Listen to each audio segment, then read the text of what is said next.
Yeah, good evening everyone. This is the continuation video of human eye. In this we will discuss first topic is कि if nature has given us two eyes, what is the benefit of it?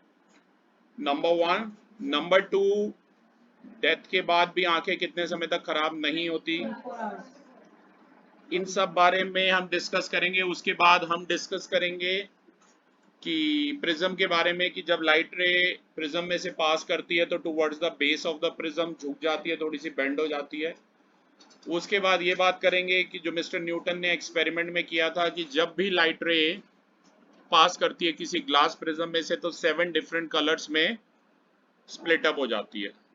VIBGYOR होते हैं वो कलर्स। VIBGYOR यानी violet, bottom से VIBGYOR होते हैं, ये ध्यान रखना। Violet, indigo, blue, green, yellow, orange, red. पर मैं बार बार कहता हूँ, कभी भी वाइफ के साथ शॉपिंग पे जाता हूँ तो वो कहती है ये कलर, ये कपड़े ले लो, वो कपड़े ले लो, इस रंग के ले लो। तो मैं हमेशा कहता हूँ कि 3 ही मेन कलर है, RGB, रेड, ग्रीन और ब्लू। बाकी सारे जो कलर्स हैं वो बस इन्हीं के मिक्सचर होते हैं, ठीक है।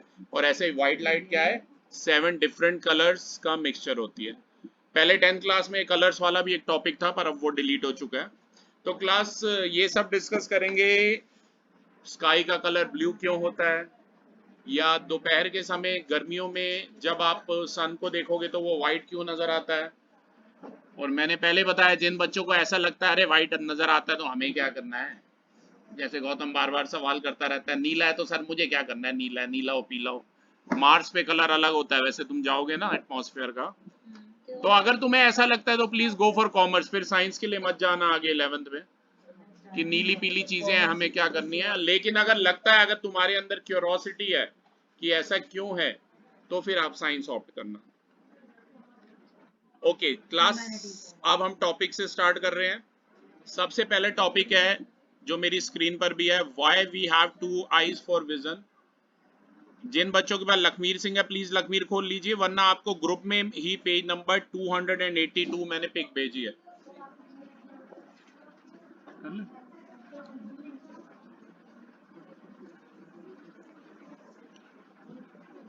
लिंक भेज दीजिए। ओके तो क्लास ध्यान से देखिए।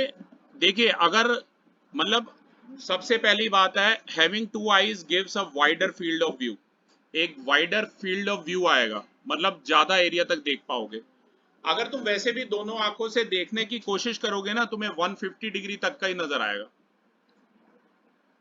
आप ट्राई करके देख लेना, लगभग 150 डिग्री था। सॉरी, एक आंख से अगर आप देखोगे, हॉरिजॉन्टल फील्ड व्यू की मैं बात कर रहा हूं, तो 150 डिग्री तक का नजर आएगा। आप एक आंख हाथ ऐसे रख के देख सकते हो तो लगभग 150 डिग्री तक का नजर आएगा, और दोनों आंखों से 180 डिग्री का नजर आएगा, ये ध्यान रखना, ठीक है। कई बच्चे तो बहुत एक्सपर्ट है नकल में, डेफिनेटली वो ये फैक्ट यूज करते होंगे इधर उधर देखने के लिए, ठीक है। आई के एंगल का मैंने कहा, एक आंख के साथ आप कितना देख सकते हो बेटा, एक आंख के साथ आप देख सकते हो, आवाज बंद कर देना। एक आंख के साथ आप 150 डिग्री तक का व्यू होता है, और दो आइज के साथ आपका 180 का व्यू होता है। कई ऐसे जानवर हैं उनका बीच में नोज आ जाती है, देखा होगा तुमने, तो वो लेफ्ट राइट, लेफ्ट का लेफ्ट में देख पाएंगे, जैसे हम साइमल्टेनियसली देख पाते हैं लेफ्ट और राइट दोनों का, तो वो अकॉर्डिंगली कैसे देख पाएंगे बताओ। वो लेफ्ट वाली आई से पूरा लेफ्ट वाला विजन देख पाएंगे और राइट वाली से राइट वाला देख पाएंगे, ठीक है। जैसे कि रैबिट्स को देखो, ये ऐसे एनिमल्स है जो अपना प्रे यानी शिकार पकड़ते हैं। इनकी जो दो आईज होती हैं वो इनके हेड के ही दोनों साइड्स होते हैं, तो इन्हें लेफ्ट का और राइट का पूरा व्यू अच्छे से नजर आएगा। ओके। और इसके अलावा हम डिस्टेंसेस भी बेटा एक्यूरेटली जज कर पाएंगे, ये ध्यान रखना। जैसे कि आपको पता है इंसान शूटिंग में या एरो के कंपटीशन में बहुत जगह पार्टिसिपेट करता है, और कार खासकर हम ड्राइव करते हैं तो डिस्टेंसेस को हम अच्छे से जज कर पाते हैं। और अगर एक ही आंख आपकी सही होगी तो ऑब्वियसली ये ड्राइविंग और शूटिंग ये सारी चीजें बड़ी मुश्किल हो जाएंगी आपके लिए। ओके। जैसे टाइगर की बात करें, वो प्रेडेटर है, उसकी भी दो आईज होती हैं, उसके हेड के बिल्कुल सामने ही होती हैं। ओके, ये ध्यान रखना। तो क्लास इसके अलावा ये तो वैसे इस टॉपिक से क्वेश्चन नहीं आता, ये जस्ट मैं आपकी बेसिक इंफॉर्मेशन के लिए बता रहा हूँ। इसके बाद बात करेंगे, देखिए मुझे हमेशा लगता है कि नेचर ने अगर हमें कोई गिफ्ट दिया है तो वो सबसे सेंसिटिव ऑर्गन जो आईज दिए हैं, क्योंकि आईज हैं तब भी हम दुनिया की खूबसूरती देख पा रहे हैं। ठीक है, अगर आईज नहीं होती तो लाइफ बड़ी मुश्किल हो जाती। तो इस टॉपिक में मैं ज़्यादा समय ना बर्बाद करते हुए ये बताऊंगा, कई बार किसी की डेथ होती है क्रिमेशन ग्राउंड पे, जब मैं जाता हूँ बहुत सारे स्लोगन्स वहाँ लिखे होते हैं, नेत्रदान, महादान, मरने के बाद आंखें जरूर दान करनी चाहिए, क्योंकि शमशान घाट में, क्रिमेशन ग्राउंड में अगर आप जाएंगे तो।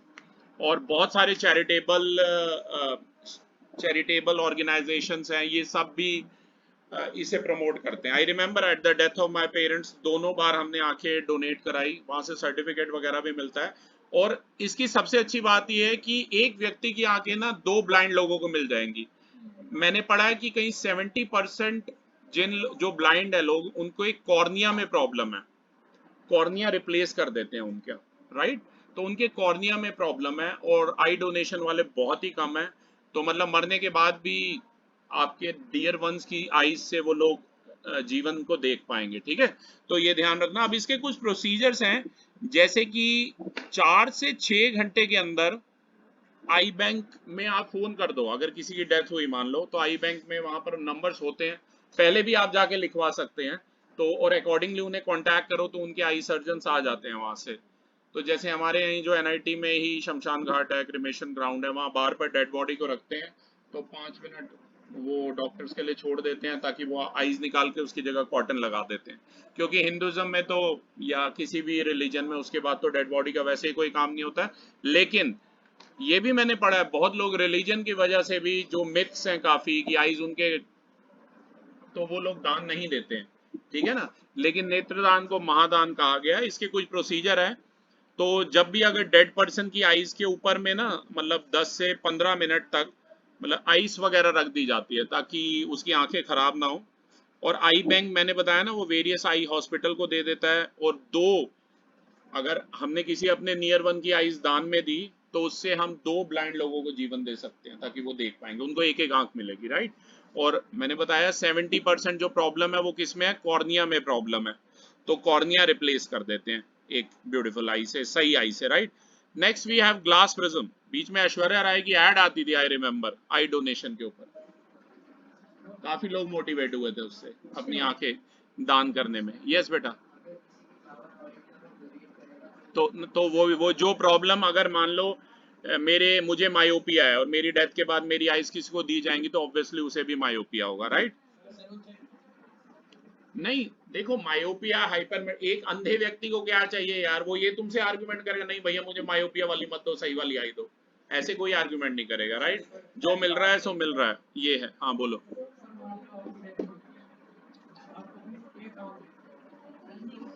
नहीं, पहली बात है, देखो कोई भी स्वस्थ व्यक्ति जो जीवित है वो कोई अपना दान नहीं देगा आंखें। ठीक है, फिर भी अगर तेरा मन है तो मैं तेरा नाम लिखवा देता हूँ, अगर तेरा ऐसा मन है। ठीक है, हाँ। ओके, आगे बात करेंगे प्लीज ग्लास प्रिज्म की। बड़ा इंपॉर्टेंट टॉपिक है ग्लास प्रिज्म। जैसे कि आप देख रहे हैं ट्रायंगुलर शेप, रिफ्रैक्शन हम पढ़ेंगे रेक्टेंगुलर ग्लास स्लैब के द्वारा, तो हमने पढ़ी थी अगर आपको याद है। रेक्टेंगुलर ग्लास स्लैब में जब लाइट रे एंटर करती है, एयर से ग्लास की तरफ आती है, ऑप्टिकली रेयर से जब डेंसर मीडियम में आती है तो टुवर्ड्स द नॉर्मल शिफ्ट होती है, और जब डेंसर से रेयर में जाती है तो away from the normal shift होती है। अब हम बात करेंगे ग्लास प्रिज्म की। तो ग्लास प्रिज्म सबसे पहले है क्या, ये ट्रायंगुलर ग्लास प्रिज्म होता है, ये एक ऐसा ऑब्जेक्ट होता है, और अभी मैं आपको फिगर में भी ये दिखाने की कोशिश करता हूँ कैसा लगता है। और जो एंगल होता है इसके अपोजिट फेसेस में, मैं आपको फिगर से दिखाने की कोशिश करता हूँ। और आई होप अभी मैंने आपको ये फिगर बनाने को दिया था, फिगर नंबर 20 आप सबने बना ही लिया होगा। सबसे पहले देखिए, ये स्ट्रेट अवे ये डायग्राम बनाने को आता है। इस टॉपिक में तो बस एक ही चीज समझने की है कि जब भी कोई इंसिडेंट रे ग्लास प्रिज्म में से पास करेगी, जैसे ए बी रे पे फोकस करो, ए बी वाली रे पे फोकस कीजिए फिगर नंबर 20 में। तो ए बी वाली रे देखो, अगर एयर होता मीडियम तो स्ट्रेट चली जाती, ये जो ए ई है वो ए बी का ही स्ट्रेट वर्जन है। देखो फिगर देख रहे हो सबके सब, प्लीज फिगर देखिए। एनसीईआरटी जिनके पास है एनसीईआरटी में देख लीजिए, एनसीईआरटी में शायद पेज नंबर 192 पे था। लेकिन ये जो ए बी रे है ऐसे स्ट्रेट जाने की बजाय कैसे पास करती है, towards the base of the prism bend हो जाती है। आई रिपीट, अगर कोई भी इंसिडेंट रे ग्लास प्रिज्म में से पास करेगी तो कहां बेंड हो जाएगी, towards the base of the prism. आप बीसी वाली रे को देखिए, बीसी को, बीसी रे जो है वो टुवर्ड्स द ग्लास प्रिज्म जो है बेंड हो गई है, और इसकी फाइनल रिफ्रैक्टेड रे या इमर्जेंट रे ध्यान दीजिए गौतम, वो सीडी है। दिख रहा है सभी को? एक बड़ा इंपॉर्टेंट क्वेश्चन आता है कि इसमें एंगल ऑफ डेविएशन मार्क करने को आता है। अगर आप ध्यान से देखो, ओरिजिनल रे और जो फाइनल इमर्जेंट रे है उसके जो बीच का एंगल है उसे क्या बोलते हैं?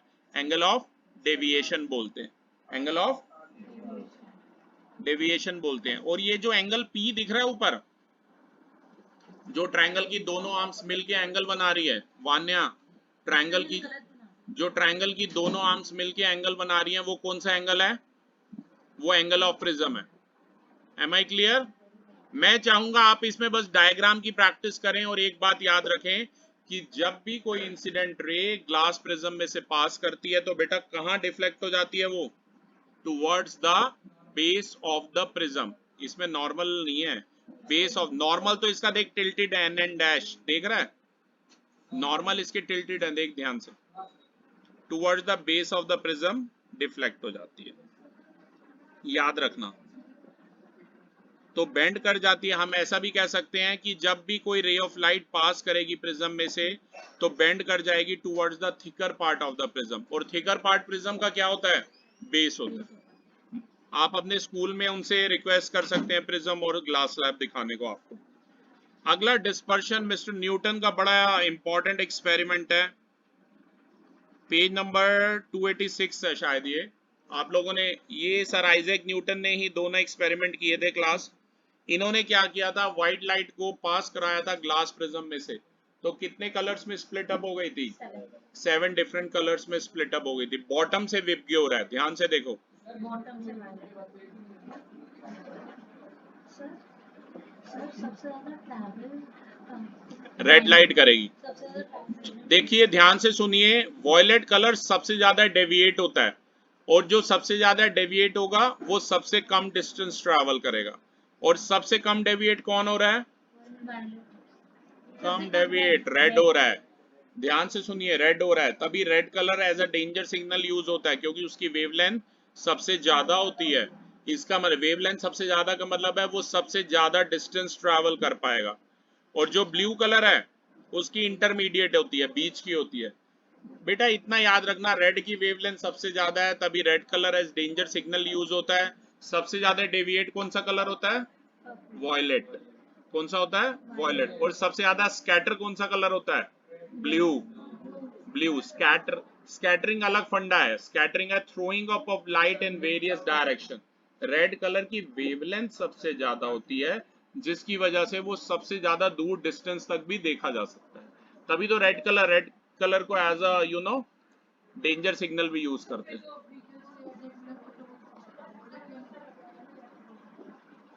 वो तो बल्ब लगा हुआ उसके अंदर, वो बल्ब लगा है और उसका ग्लास ऐसे डिजाइन होता है, ठीक है ना। वॉयलेट सबसे ज्यादा डेविएट होगा, रेड सबसे कम डेविएट होगा।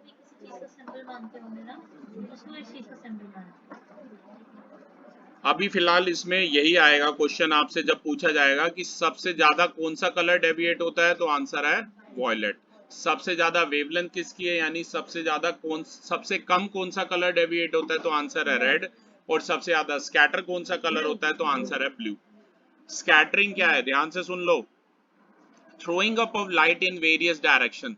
जैसे अभी सामने ये ट्यूब की लाइट आ रही है और ये बिखर रही है पूरे रूम में, स्कैटर हो रही है, राइट। तो throwing up of light in various direction, इस फंडे को क्या कहते हैं? स्कैटरिंग ऑफ लाइट कहते हैं, ये ध्यान रखना। तो ये जो एक्सपेरिमेंट थे मिस्टर न्यूटन ने किए थे 1665 में, आई रिपीट ईयर है 1665। इसके लिए मुझे याद है आप एक एक्टिविटी कर सकते हो, मतलब ये 7 रंग अगर ले लोगे ना, ये विबग्योर वाले, और एक सर्कुलर डिस्क बना लोगे, लोअर क्लासेस में आपने किया भी होगा, सर्कुलर ऐसे 7, जैसे हम एक सर्कल बना लें, अलग अलग सेक्टर उसके कट करके, और उसे जब रोटेट करेंगे तो कलर व्हाइट नजर आता है। लोअर क्लासेस में नहीं किया आपने, 7th में भी था ये बहुत सिंपल सा।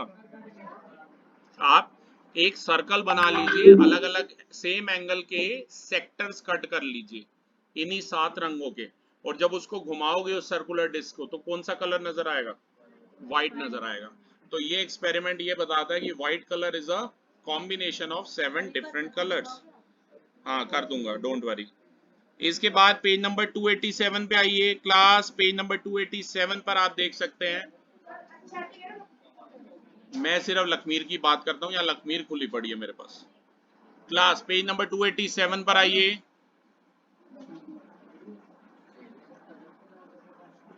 अब इसमें मिस्टर न्यूटन ने दो क्या रखे हैं? प्रिज्म रखे हैं। एक स्ट्रेट रखा है और एक इन्वर्टेड रखा है। देखो ध्यान से, मिस्टर न्यूटन ने दो प्रिज्म रखे हैं। पेज नंबर 287 पे देखिए, एक सीधा रखा है और एक उल्टा रखा है, और राइट साइड पे एक स्क्रीन लगी हुई है, व्हाइट स्क्रीन। सबसे पहले व्हाइट लाइट को पास कराया पहले वाले प्रिज्म में से थे, पहले वाले प्रिज्म में से, तो वो कितने कलर्स में डिफ्लेक्ट हो जाएगा? 7 कलर, जो विबग्योर वाले 7 कलर्स हैं।